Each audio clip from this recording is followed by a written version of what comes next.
여러분 안녕하세요. 어느덧 올해가 한 달밖에 남지 않았네요. 이 나이가 되니 가는 세월이 참 야속하고 아쉽고 그렇습니다. 저는 남은 여생 즐겁게 살기 위해 노력 중인 66의 여자입니다. 제가 젊어서는 취미라는 걸 모르고 살았거든요. 세상에 온갖 풍파를 겪고 나서 살아서 뭐하나 싶은 허망함에 콱 죽어버릴까 싶었던 적도 있답니다. 그 위기 시절을 어찌저찌 조금은 극복하고 지금은 친구들도 만나고 이렇게 유튜브 사연 채널도 챙겨 듣고 있어요. 세상이 많이 달라져서 제가 젊을 때보다 훨씬 더 즐길 거리들이 많더라고요. 이 채널에서 이런저런 요지경 사연들을 듣다 보면 저만 특별하고 이상한 경험을 하고 산 건 아니구나 위안을 얻기도 한답니다. 오늘은 저도 제 사연을 소개해드리고 저와 비슷한 사연을 가진 분들에게 조금이나마 위로를 드리고 싶은 마음으로 큰 결심을 하고 제가 겪은 이야기를 적어내려 가려고 합니다. 단도직입적으로 말씀드리자면 저는 아들을 가슴속에 품고 살았어요. 아들이 그렇게 된 것에는 전 며느리의 악행으로 인한 부분이 크다고 할 수 있습니다. 전 며느리 생각하면 자다가도 치를 떨며 눈을 부릅뜨기 일쑤예요. 네 나쁜 년아, 죽이려나. 이런 식으로 잠꼬대를 하면서 욕을 하는 제 목소리에 스스로 놀라서 깰 때도 한두 번이 아니었답니다. 트라우마라고 하죠. 나름대로 극복했다고 생각했지만 저는 여전히 트라우마 속에 살고 있는 것 같습니다. 저와 저희 가족에게 큰 상처를 입힌 그 악마 같은 년에 관한 이야기를 지금부터 시작해 볼게요. 저는 제 또래 사람들이 보기에는 어느 정도 엘리트 코스를 밟은 사람이라고 할 수 있습니다. 그 시절에 여자로서 약대를 졸업하고 약사라는 사람이 그리 많지는 않았던 걸로 기억하거든요. 요즘이야 여자들이 더 잘 나가기도 하지만요. 아무튼 그 당시에 고향 친구들은 20살이 되자마자 결혼을 하는 친구들도 많았고 그러다 보니 저는 자연스레 친구들과 멀어지게 되었어요. 한참 외로움을 느끼면서 약국에서 일만 하고 살던 때에 나타나던 사람이 남편이었습니다. 제가 일하던 약국이 대학병원 근처에 있던 약국이라서 규모가 큰 편이었거든요. 남편도 거기에서 함께 일하던 사람이었습니다. 세심하고 항상 웃는 상에 인상도 부근하니 자기보다 남들을 먼저 배려하는 따뜻한 사람이었어요. 그냥 보기만 해도 사람 참 좋다 하고 속으로 저 혼자 생각하고 지냈습니다. 자꾸 눈여겨보게 되더라고요. 어찌 보면 저 혼자 속으로 그 사람에게 호감을 느끼고 있었다고 할 수 있습니다. 일방적인 마음인 줄 알았는데 그 사람도 저와 마음이 같다는 사실을 알게 되고 저희 둘은 급속도로 가까워졌어요. 연애를 하고 나서도 첫인상에서 변함이 없는 사람이라서 결혼을 한다면 이 사람이랑 하고 싶다고 생각했는데 1년 연애 끝에 사람의 청혼으로 저희는 결혼식을 올리고 살림을 합쳐 함께 살기 시작했습니다. 진경아, 나랑 결혼해줘라. 나 너 아니면 장가 못 갈 것 같아. 너보다 좋은 여자 만날 자신이 없다. 사실 나도 그래요. 기다리고 있었어요. 결혼해요.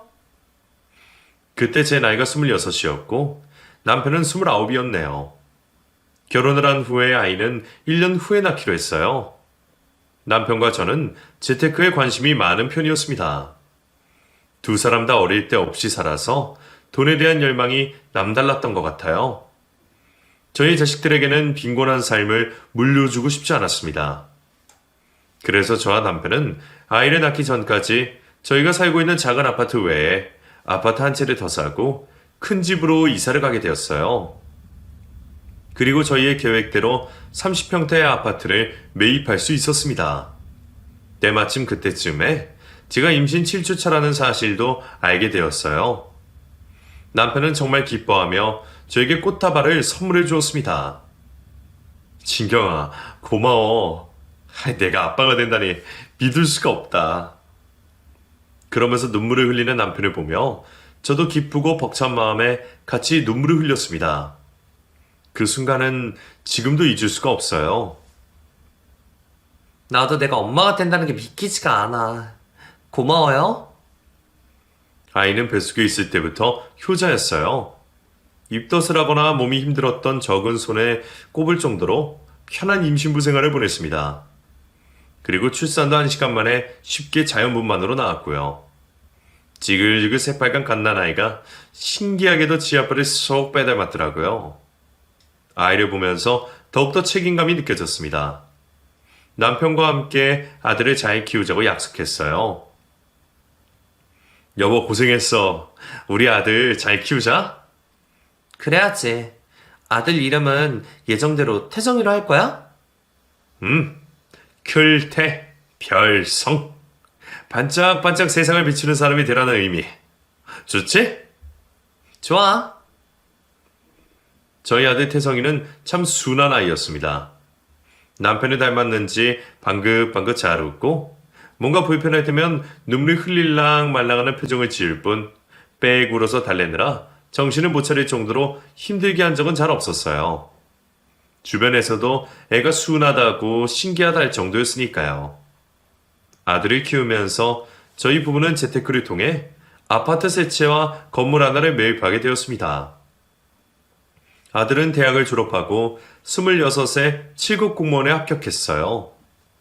아들은 큰 욕심 없이 안정적인 직장에서 평범한 가정 꾸리고 잘 사는 게 꿈이라고 했습니다. 남편도 저도 더 욕심을 부리지 않고 어찌 보면 평범할지도 모르는 아들의 꿈을 응원해 주었어요. 사실 제가 둘째를 임신했다가 유산을 했거든요. 둘째는 딸이었는데 아이를 잃고 정말 괴로웠습니다. 그때 이후로는 더 아이를 갖지 않기로 했어요. 그게 이제 와서는 조금 후회가 됩니다. 아무튼 아들은 7급 공무원이 되고 나서 28에 결혼을 하겠다며 중견기업에 다니던 회사 여자친구를 데리고 왔습니다. 어머님, 아버님, 처음 뵙겠습니다. 안녕하세요. 목청이 커서 처음에는 깜짝 놀랐습니다. 하지만 인사만 우렁차게 하고 그 후로는 참하게 조근조근 이야기하면서 저와 남편 이야기를 잘 들어주더라고요. 하는 걸 보니 아들에게도 잘하고 아들도 그 애를 보는 눈빛에서 꿀이 뚝뚝 떨어져서 반대할 이유가 하나도 없다고 생각했습니다. 그리고 상견례를 했어요. 사돈 댁들은 시골에서 농사를 짓는다고 했습니다. 딸이 넷에 아들 하나라서 딸들 결혼에 보태줄 돈이 없다고 했어요. 아유, 우리는 뭐 형편도 어렵고 셋째 수진이한테 해줄 게 없네요. 아들 하나도 키우기 힘들어서 수진이가 애가 야무져서 그래도 지금 혼자서 잘 지내고 있으니 결혼도 알아서 하기를 바랍니다, 사실. 저는 고지식한 면이 있다고 생각했습니다. 바깥 사돈의 말에 며느리 표정이 침울해져서 어쩔 줄을 몰라 하더라고요. 그 모습을 보니 짠한 마음이 들었어요. 그래서 저희가 형편이 되니 저희가 집이며 온수며 다 해주겠다고 하고 예물 예단은 생략하기로 했습니다. 상견례 자리를 파하고 아들과 며느리가 고맙다고 인사를 했습니다. 그런데 저희 부부는 그럴 거 없다고 했어요. 아휴, 우리 아들 주려고 나날이 엄마가 지금까지 열심히 본 건데 며느리도 아들이랑 결혼하면 우리 가족인데 뭐 이렇게 고마워할 거 없어. 가진 거 썩혀서 뭐하냐? 자식 새끼 잘 두라고 돈 번 건데. 남편의 말에 며느리가 환하게 웃더라고요. 그 웃음 뒤에 감춰진 추악한 악마의 맨 얼굴을 당시에는 눈곱만큼도 눈치채지 못했습니다. 사람 하나 잘못 들여서 온 집안이 쑥대밭이 될 줄 누가 알았겠어요? 지금 다시 생각해도 명치가 콱 막힌 듯 쑤시옵니다. 잠시 한숨 좀 돌리고 다시 시작할게요. 이럴 때는 심호흡을 한번 하는 게 도움이 되더라고요. 아무튼 아들이 결혼을 해서 남편과 저는 저희 둘이 가지고 있던 아파트 중에 가장 좋은 아파트를 아들 명의로 돌려주었답니다. 혼수도 최고급으로 해줬어요. 일이 엎질러진 후에 그러지 말았어야 했나 죄책감도 들고 후회도 됐지만 제 잘못이 아니었다고 생각하려 합니다. 아들은 결혼을 하고 3년 동안 아이를 갖지 못했어요. 그리고 결혼하고 애가 자기 성정에도 맞지 않는 사업을 하겠다며 투자를 하겠다고 며느리와 함께 저희 집에 왔습니다. 어머니, 아버지, 저희 무역업 해보려고요. 수진이가 로또를 잘한다고 하네요. 일단 기본 자금이 부족해서. 저는 아들의 말에 당황해서 물었습니다. 너 그럼 공무원은 그만두려는 거야? 네, 공무원 하면서 다른 일을 같이 할 수는 없으니까요. 그리고 며느리가 끼어들었습니다. 어머니, 걱정 마세요. 제가 정말 신중하게 태성 씨랑 상의하고 결정한 일이에요. 저희 둘 잘할 수 있어요. 남편이랑 저 둘이서 쥐꼬리만큼 받는 월급으로는 애도 못 낳아요. 저도 어머니 아버님처럼 자수성가하고 싶어요. 응원해 주실 거죠? 그럼 그래서 여지껏 애 낳을 생각 안 한 거였어? 그것 때문만은 아니지만 그 이유가 컸죠. 어머니도 손 좀 보고 싶으시잖아요. 저희가 사업 자금을 대주지 않으면 아이도 낳지 않겠다는 반협박이나 다름이 없었습니다. 저는 갑자기 사업을 하겠다는 것에 대해서 믿음이 가지 않아 망설였는데 남편은 바로 오케이를 외치더라고요. 그래, 좋다. 너희들이 아무렴 잘하겠지. 얼마 필요하냐? 일단 3억이면 시작할 수 있을 것 같아요. 저는 그런 남편의 허벅지를 꼬집었습니다. 제가 꽤 세게 몇 번이나 꼬집었는데도 남편은 비명도 지르지 않고 꾹 참고는 계속 돈을 해주겠다고 말했어요. 더는 참지 못하게 제가 말했습니다. 근데 태성아, 너 꿈이 공무원 하면서 아이 낳고 평범하게 사는 거였잖아. 왜 갑자기 사업이 하고 싶어졌어? 우리 아들 안전지일주의 아니었어? 저의 물음에 아들이 며느리 눈치를 잠깐 보더니 이내 대답했습니다. 저도 평범하게 사는 게 꿈인 줄 알았는데 수진이 만나서 달라졌어요. 아직 젊은데 포부를 크게 가시려고요.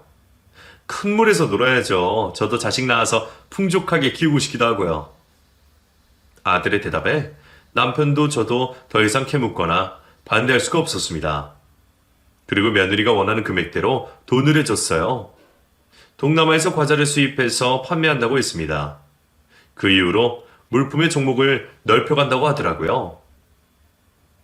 어머님, 아버님, 태성 씨랑 저 정말 잘할 자신 있어요. 저 외국에 아는 사람도 많고 무역업 쪽에 평소부터 관심 많았으니까 믿어주세요. 며느리는 다부지게 그렇게 말했습니다. 솔직히 내심 걱정은 됐지만 계획이 다 있는 것 같아서 알아서 잘하겠거니 생각했습니다. 그리고 사업을 시작하고 초반에는 잘 된다고 하더라고요. 그러면서 저희 부부에게 고급 요리도 대접해주고 옷도 사주면서 안심을 시켰습니다. 그때는 아들도 표정이 환했어요. 이게 다 어머니 아버지 덕분이에요. 아들 말에 며느리가 뾰루툭한 표정을 지으며 투정을 부렸습니다. 태성 씨, 나는? 내 덕은 없어? 당연히 우리 야무진 수진이 덕에 내가 용기 냈지. 고마워. 둘의 다정한 모습에 흐뭇했습니다. 하지만 그때뿐이었어요. 점점 아들네와 연락도 되지 않고 겨우 연락이 닿으면 바쁘다고 전화를 끊기 일쑤였어요. 엄마, 지금 정신없이 바빠서 제가 나중에 연락드릴게요. 그때부터 남편도 저도 아들 걱정이 조금씩 불안해지기 시작했습니다. 잘 된다던 사업이 아무래도 잘 안 되고 있는 것 같았거든요. 참다 못한 저희 부부는 애들에 관한 이야기를 나눴습니다. 여보, 요즘 태성이가 연락을 안 받네. 수지도 그렇고 걱정돼. 아무래도 무슨 일이 생긴 것 같은데 우리 걱정할까봐 숨기고 있는 것 같기도 하고. 안 그래도 나도 그 생각하고 있었어. 내가 전화를 받아도 바쁘다고 금방 끊고 목소리도 안 좋고 대체 무슨 일인지 우리 한번 찾아가 볼까? 제 말에 남편이 대답했습니다. 아이, 부담스럽게 뭘. 기다려보자고. 그렇게 시간이 흘렀고 1년 만에 연락이 왔습니다. 그 사이에 아들 며느리의 부탁으로 몇 번이나 돈을 보내주었어요. 임신을 했다고 했거든요. 그때 오랜만에 아들과 며느리를 만났는데 아들의 몰골을 보고 저는 깜짝 놀랐습니다. 태성아, 너 어디 아프니? 얼굴이 왜 이렇게 안 됐어? 제 물음에 아들은 넋이 나간 표정을 짓고 있었고 며느리가 대답했습니다. 태성 씨가 요즘 자주 체해서 음식을 잘 못 먹어요. 제가 죽을 써주긴 하는데 그것도 다 못 먹더라고요. 아무래도 사업이 잘 안 되다 보니까. 사람이 건강이 우선이지. 사업 그거 뭐 안 되면 때려쳐라. 어머니, 아버님, 저 임신 3개월 차예요. 병원에 갈 돈이 없어서 그런데 돈 좀 주실 수 있어요? 뭐가 얼마나 망했으면 병원에 갈 돈조차 없다는 건지 저는 이해할 수가 없었습니다. 너희 사업이 쫄딱 망한 거니? 어떻게 병원에 갈 돈도 없어? 태성아, 말 좀 해봐. 그때까지 아무 말이 없던 아들이 다가쳤습니다. 그랬더니 말없이 눈물만 하염없이 흘리고 있더라고요. 아들의 그런 모습을 처음 봤습니다. 심각한 상황이라는 걸 직감했어요. 하지만 며느리가 별일 아니니 걱정 말라고 했습니다. 아니에요, 어머니. 저희 사업 엔간히 되고 있어요. 지금 당장 융통할 돈이 없어서 그렇지. 걱정 마세요. 태성 씨가 저 대신 입덧을 하나 봐요. 원래 남편이 대신 입덧을 하기도 한다잖아요? 제가 더 신경 쓸게요. 며느리의 말에 아들도 고개를 끄덕였습니다. 아무리 그렇다고는 해도 키 178에 75kg이던 아들이 한눈에 보기에도 거의 10kg 이상은 빠져서 얼굴도 까맣고 빼짝 마른 모습이 너무 신경 쓰이더라고요. 그래서 병원을 가보자고 해도 거부를 하고 겨우 영양제 등 약을 주었을 뿐이었습니다. 그때 그냥 끌고라도 병원에 가야 했었는데 그게 두고두고 후회가 돼요. 임신한 며느리는 전보다는 자주 연락을 해서 소식을 전해줬습니다. 아들은 잘 있다는 말도 했고요. 그리고 손주가 태어났어요. 손주를 보러 병원에 갔는데 아들은 전보다 더 여유가 있었습니다. 그 모습을 보고 손주 모고 너무 놀랐어요. 아니, 태성아. 너 도대체 무슨 일이야? 왜 이렇게 삐쩍 말랐어? 제가 말을 잇지 못하고 아들은 울고 있었어요. 아무래도 안 되겠다 싶었는지 남편이 아들을 데리고 나갔습니다. 저는 며느리가 혼자 있어서 며느리 곁을 지키고 있었어요. 간호사가 손주를 데려와서 봤는데 손주가 아무리 뜯어봐도 제 아들과는 닮은 구석이 없더라고요. 아직 갓난아이라서 그런가 싶었지만 저희 아들도 며느리도 쌍꺼풀이 없는데 아이는 진한 쌍꺼풀을 가지고 있어서 참 희한하다 생각했습니다. 그리고 아들과 나갔던 남편이 혼자서 돌아왔습니다. 저더러 다짜고짜 그냥 가자고 하더라고요. 가세. 수진이 고생했고 쉬어라. 갑자기 왜? 태성이는 어디 갔어? 대성이 지금 내가 병원에 데려다주고 오는 길이야. 병원 갔다가 집에 온다고 했으니 기다려보자고. 며느리는 의아한 표정을 짓고 있었고 남편과 저는 집으로 가기 위해 차를 탔습니다. 운전하는 내내 남편은 한숨을 내쉬었어요. 아무래도 이상하다 싶어서 제가 물었습니다. 도대체 왜 그래? 태성이 어느 병원 간 거야? 많이 안 좋대? 에휴, 태성이 그럼 심각한 우울증이라고 하네. 말을 안 하려고 해서 내가 다그쳤더니 사업이 쫄딱 망했대. 당신이랑 내가 해준 집도 날리고 지금 빌라에서 지내고 있다는데 왜 말 안 했냐니까. 수진이 걔가 나중에 얘기하자고 했다더라고. 그리고 아니야. 아무튼 나 아는 정신과 의사를 상담해보라고 병원에 데려다 놓고 왔어. 기다리라니까 울면서 제발 가시라고 하더라. 그 자식 혼자 얼마나 마음고생을 한 건지. 항상 밝고 긍정적이었던 제 아들이 우울증에 걸려서 그렇게 여의고 말수도 줄어들었다는 사실에 너무 놀라고 걱정이 됐습니다. 아들에게 전화를 했는데 아무리 해도 받질 않았어요. 며느리에게 전화를 했더니 짜증을 내더라고요. 어머니, 저도 태성 씨랑 연락이 안 돼요. 아빠가 대체 어디 간 건지. 혼자서 힘들다고요. 그날 아들은 남편이 소개해준 정신과 의사와 상담도 하지 않고 그냥 갔다고 하더라고요. 사람이 촉이라는 게 있잖아요. 왠지 모르게 그날 심장이 뛰고 너무 불안했어요. 뜬 눈으로 밤을 지새웠습니다. 그리고 아침 7시가 되어서 아들 번호로 전화가 왔어요. 태성아, 어디니? 왜 전화를 안 받았어? 전화를 받자마자 그렇게 물었고 수화기 너머에서 낯선 사람의 목소리가 들렸어요. 혹시 전화 주인 어머니 되십니까? 네, 그런데요. 이분이 어제 야산에서 목을 메고 돌아가셨어요. 유서랑 이 번호가 남겨져 있어서 전화드렸습니다. 그 말을 듣고 저는 미쳤냐고 소리를 질렀습니다. 믿고 싶지도 않았고 믿을 수도 없었어요. 저는 길길이 날뛰며 말도 안 되는 소리 말라고, 사기꾼이면 신고하겠다고 했고, 그런 저를 대신해서 남편이 전화를 받았습니다. 그리고는 벌벌 떨리는 손으로 제 손을 붙잡고 같이 병원에 가보자고 했어요. 가면서도 저는 제 아들이 하루아침에 자살했다는 말을 믿을 수가 없어서 눈물도 나오지 않았습니다. 하지만 병원에 도착해서 시체 안치실에 싸늘하게 식어서 누워있는 아들을 직접 눈으로 보고 나서야 모두 사실이라는 걸 깨닫고 그 자리에서 기절을 했어요. 태성아, 태성아, 네가 왜? 아들이 남긴 유서에는 엄마 아빠 죄송해요. 제가 너무 어리석었습니다. 못난 아들 먼저 갈게요.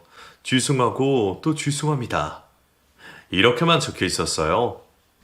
그동안 혼자서 얼마나 앓고 있었으면 그런 극단적인 선택을 했는지 전혀 예측을 할 수조차 없었습니다. 경찰 조사도 했는데 그간 무역업을 하면서 빚을 져서 빚을 갚느라 고군분투하느라 자살을 한 걸로 결론이 났어요. 타살 혐의가 전혀 없다고 했습니다. 아들 장례식을 치르는데 저는 아들을 이렇게 벼랑 끝으로 몰고 간 게 제 탓만 같아서 하염없이 눈물을 흘렸어요. 저희 부부가 충분히 도와줄 수 있었는데 왜 그런 선택까지 한 것인지 남편도 저도 죄책감에 시달렸습니다. 마법을 부릴 수 있다면 아들이 죽기 전으로 돌아가고 싶다는 망상까지 했어요. 남편도 저도 장례식에서 넋이 나간 채로 누가 툭 건드리면 아무 말도 못하고 눈물만 쏟아냈어요.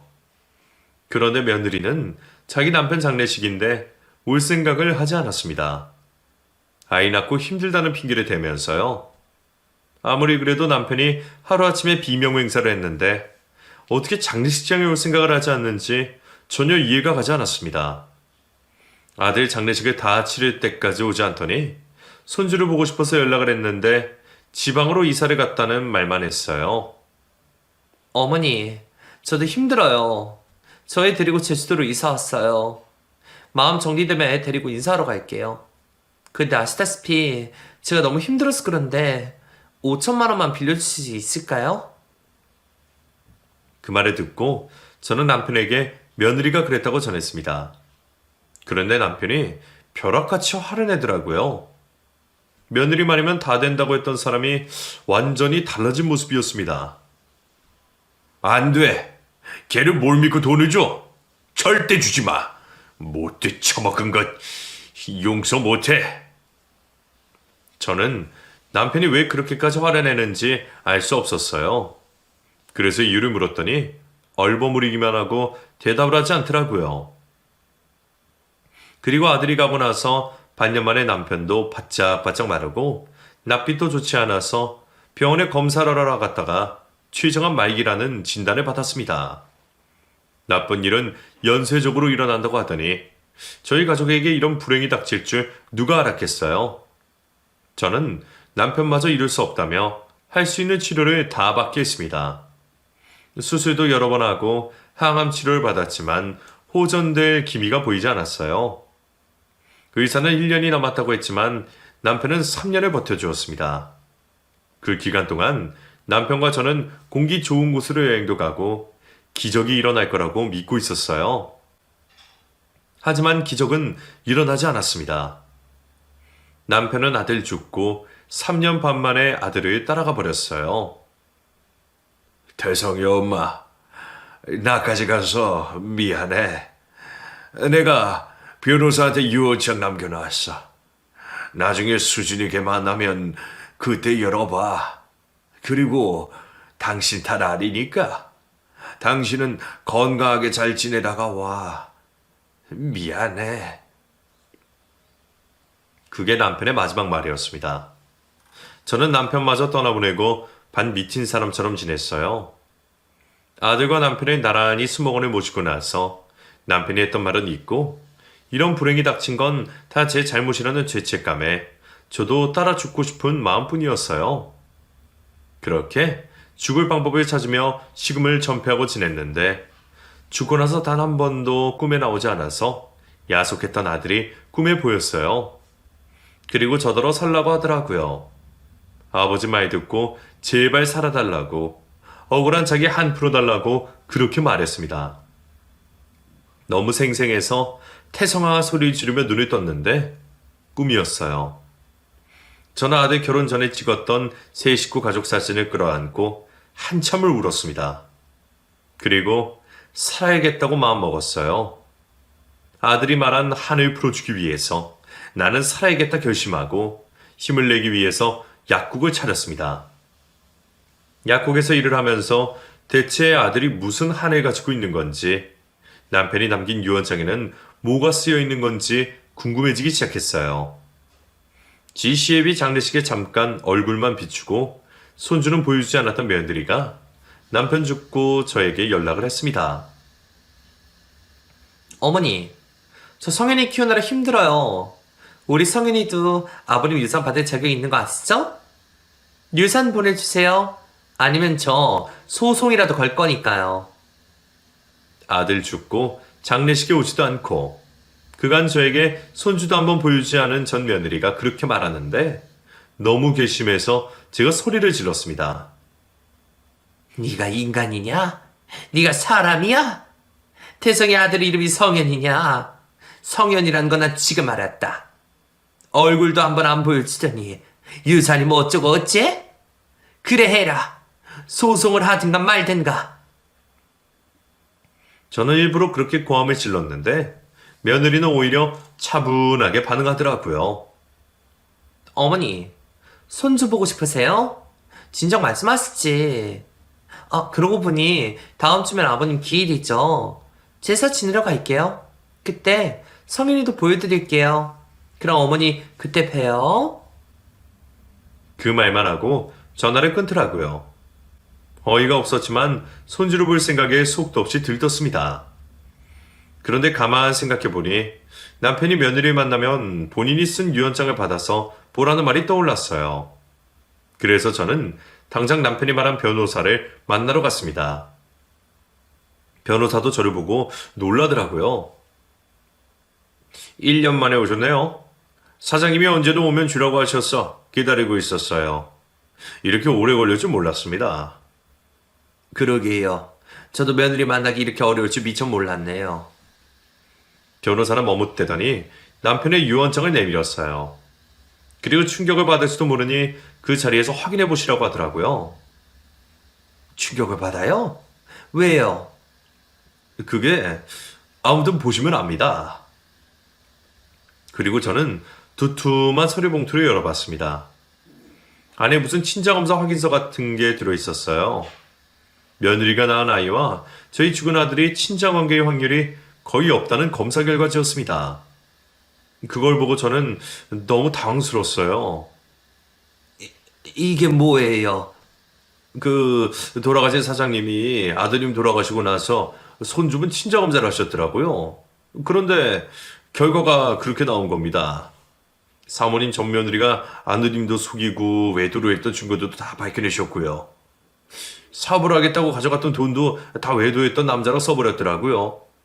이 안에 증거가 다 들어있어요.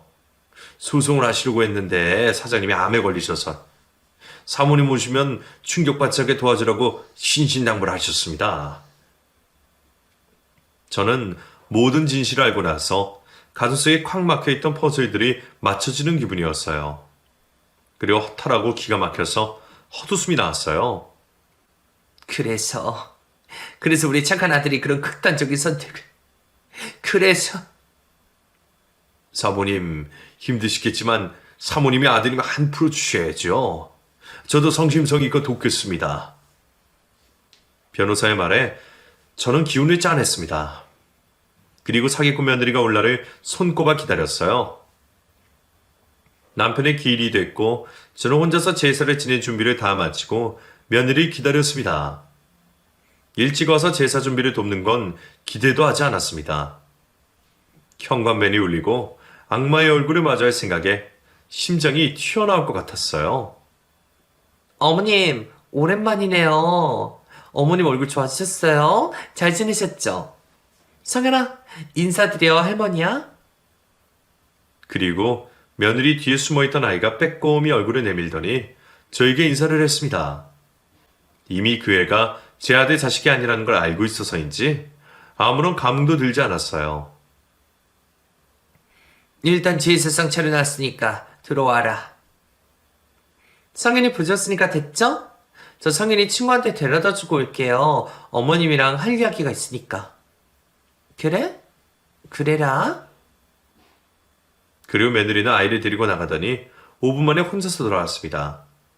저는 혼자서 절을 하고 음복도 하고 남편의 사진을 보며 마음을 다잡고 있었어요. 그리고 돌아온 며느리의 태도가 180도 달라져 있더라고요. 도끼 눈을 뜨고 들어와서 저에게 소리쳤습니다. 어머님, 보셨죠? 대개 아들이나 손주 보셨죠? 근데 어떻게 우리한테 유산 한 푼 안 남기실 수가 있어요? 아버님 돌아가신 지 벌써 1년째잖아요. 저도 대충 알아봤거든요. 우리가 받을 수 있는 유산이 10억 원 되는 것 같더라고요. 주세요. 오늘 그거 받으러 왔어요. 제사상 앞에서 고래고래 소리를 지르며 따지고 드는 며느리를 보며 저도 모르게 귀싸대기를 날려버렸습니다. 뭐 이년아? 말이면 다인 줄 알아? 유산 10억? 웃기고 있네 이 살인자나나. 내 눈에 흙이 들어가기 전에는 그 돈 못 받을 줄 알아. 제가 그렇게 말했더니 며느리가 저를 한번 노려보더니 제가 정성 들여서 차려놓은 제사상을 한 손에 들고 뒤집어 엎었습니다. 그릇이 깨지고 음식들이 바닥에 나뒹굴었어요. 제가 너무 놀라서 얼어붙자 며느리가 말했습니다. 그래요? 그럼 이제 어머님만 돌아가시면 되겠네요. 그 말을 듣고 온몸에 소름이 끼치더라고요. 당장이라도 저를 죽일 기세였습니다. 왜? 나도 죽이게? 너 잠깐 기다려라. 저는 방으로 들어가서 경찰에 신고를 하고 변호사에게도 연락했어요. 남편이 남긴 유언장을 들고 나왔습니다. 바들바들 떨리는 손으로 저는 그 악마 같은 년에게 제 죽은 남편이 남긴 유언장을 내밀었어요. 그걸 받아낼 생각도 안 하고 툭 내치더니 말했습니다. 이게 뭔데요? 무슨 수작을 부리려고 그래요? 손주가 저렇게 살아있는데 그렇게 유산을 주기가 싫어요? 손주? 인연이 칸이 배 밖으로 나왔구나. 누가 내 손주야 누가? 네가 우리 아들 두고 놀아난 도박꾼 놈의 아들이겠지? 야 이 짐승만도 못한 년아. 언제까지 속을 줄 알았어? 내 아들 죽인 살인자년아. 저는 참지 못하고 소리를 지르며 울분에 차서 눈물을 흘렸습니다. 며느리는 차마 유언장을 다시 집어들어볼 생각도 못하고 어리둥절해 있더라고요. 그리고는 표정이 변하더니 닥치는 대로 집안에 있는 물건들을 집어던지기 시작했습니다. 바락바락 소리를 지르면서요. 뭐? 살인자? 그래 아줌마 말 잘했네. 어디 한번 살인자 손에 죽어봐라. 거실에 있던 TV를 깨부셔서 파편이 튀어 제 얼굴에 박혔습니다. 피가 나더라고요. 그러고 있는데 마침 경찰이 도착했어요. 집안의 광경을 보고 경찰도 경악을 했습니다. 그리고 재물 손괴 및 폭력 현행범으로 며느리, 아니죠. 그 악마를 체포했습니다. 제가 연락했던 변호사도 저희 집에 와서 저를 보고 깜짝 놀라며 물었어요. 이게 다 그 전 며느리가 한 짓이에요? 네. 그런 지독한 일을 제가 이제야. 그리고 변호사가 말했어요. 정말 인간이 아니네요. 그나저나 사모님 얼굴에 피가. 당장 병원 가시죠. 저는 변호사의 손에 이끌려 병원에 가서 10바늘이 넘게 찢어진 얼굴에 상처를 꿰매야 했습니다. 흐르는 눈물에 상처가 따끔거렸어요. 억지로 눈물을 삼키며 저는 그년에게 제대로 복수를 하겠다고 마음 먹었습니다. 태성아, 엄마가 꼭 네 안 풀어줄게. 여보, 걱정 말아요. 병원에서 치료를 받은 후에 바로 고마운 변호사와 함께 소송을 진행했어요. 전 며느리의 죄명은 수도 없이 많았습니다. 사기죄, 폭행, 재물손괴 등등. 그녀는 변호사를 선임할 돈도 없더라고요. 도박꾼에게 돈을 다 갖다 바쳐서 빈털터리였습니다. 남편은 죽기 전에 며느리의 악행에 관한 증거를 다 모아뒀어요. 죽은 아들 몰래 외도를 한 것, 사업을 하겠다며 뜯어간 돈으로 외도한 남자와 불법 도박 사이트를 만들고 말아먹은 것, 아들이 여자 잘못 만나서 인생 말아먹고 부모에게 준 피해에 대한 죄책감에 스스로 생을 마감한 것에 대한 증거들이 다 USB에 들어있었습니다. 그것들을 보며 저는 가슴에 피멍이 들 정도로 제 손으로 가슴을 내리쳤어요. 아픈 줄도 몰랐습니다. 소송을 진행하면서 저는 그 악마 같은 년은 저에게 손해배상금 및 죽은 저의 남편에게 거짓말로 뜯어간 돈을 갚으라면 판결을 받았습니다. 돈을 다 갚을 때까지 매달 10%의 이자도 지불해야 했어요. 그리고 형사소송도 진행해서 불법 도박 사이트를 운영한 죄로 징역까지 선고받았습니다. 징역을 받고 나서 그 파렴치한 년이 저에게 뭐라고 한 줄 아십니까? 어머님, 이제 뜻대로 다 됐으니 속이 후련하세요? 저 정말 억울해요. 제가 죽으라고 한 건 아니잖아요. 저희 아들은 무슨 죄예요? 저희 아들 손주라고 생각하고 저 감옥 간 동안 잘 좀 보살펴 주세요. 예? 그만에 저는 그네의 머리채를 휘어감고 마구 흩들었습니다. 뭐라고? 인연이 지죄를 모르는구나. 야, 내가 니년 자식을 미쳤다고 돌봐? 이게 진짜 미친년아. 너 죽어 나 죽자. 죽어. 수갑을 찬 그네의 머리를 쥐어뜯으며 정신을 놓고 욕을 해댔어요. 저도 저한테 그런 기운이 있다는 걸 알고 놀랐습니다. 주변에 있던 경찰이 뜯어 말리고 나서야 겨우 손을 떴는데 제 양손에 그녀의 머리카락이 한 움큼 쥐어 있더라고요. 하나뿐인 아들도 남편도 며느리 하나 잘못 들여서 다 떠나보내고 저는 남은 생에 미련이 없었습니다. 전 며느리를 감옥에 집어쳐 넣었지만 여전히 모든 게 후회뿐이었어요. 조금만 빨리 알았더라면 아들도 남편도 제 곁에 살아있었을 텐데 하는 생각에 가슴이 턱턱 막히고 그냥 곧 죽을 사람처럼 괴로웠습니다. 너무 고통스러워서 머리가 깨질 듯이 아팠어요. 하지만 저까지 따라서 죽으면 먼저 간 아들과 남편이 저를 원망할 것 같더라고요.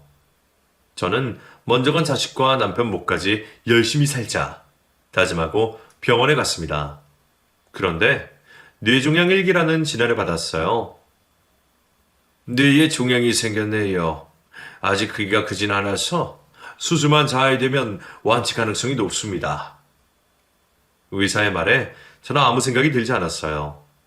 한꺼번에 많은 스트레스를 받아서 저도 암에 걸린 겁니다. 차라리 잘 됐다 싶더라고요. 이렇게 나도 따라가야지. 그랬습니다. 하지만 연락이 끊겼던 지인과 친구들이 제 소식을 듣고 한달음에 달려와서 제 옆을 지켜주었습니다. 수키야, 너까지 가면 어떡하니? 수술하면 낫는다니까 치료받자. 나도 남편 앞세워 보내서 네 마음 잘 알아. 고등학교 친구가 위로해주는 말을 듣고 저는 오랜만에 목 놓아 울었습니다. 그리고 수술을 받았어요. 야속하게도 수술이 깔끔하게 잘 되어서 저는 1년에 한 번씩 추적 검사만 받으면 된다고 했습니다. 치료를 받고 병원에 입원한 동안 가만히 생각해 봤더니 저는 제가 정말 좋아하는 게 뭔지 모르고 살았더라고요.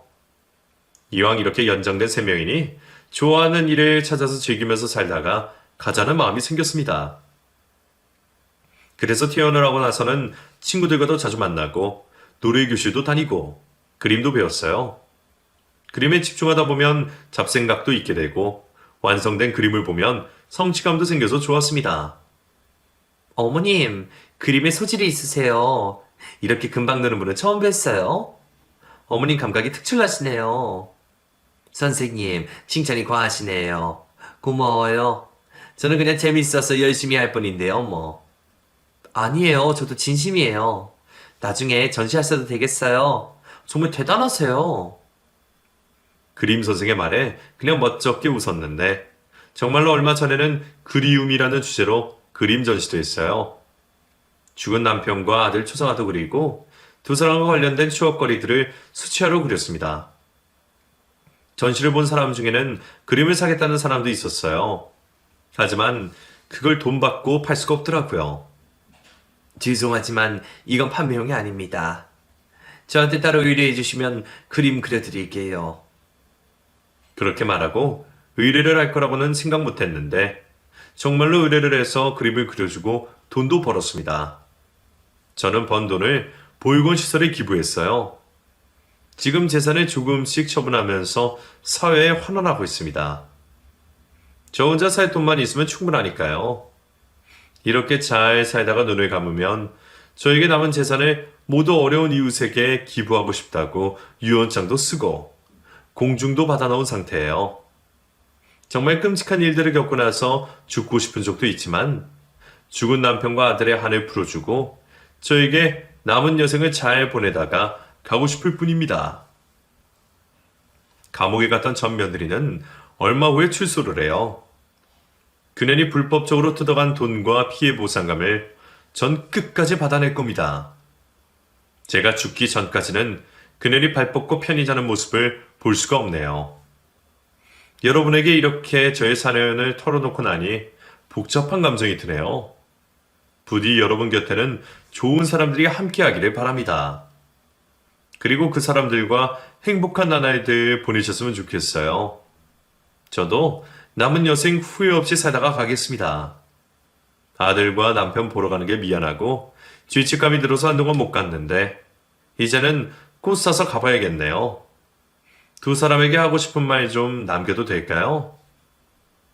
여보, 태성아, 두 사람 벌써 잘 지내고 있어? 나중에 아마 폭삭 늙어서 만나겠네. 그래도 잊지 말고 기다려줘. 두 사람 만나는 날까지 씩씩하게 살다 가겠습니다. 여러분, 한많은 할미 사연 들어주셔서 정말 고마워요.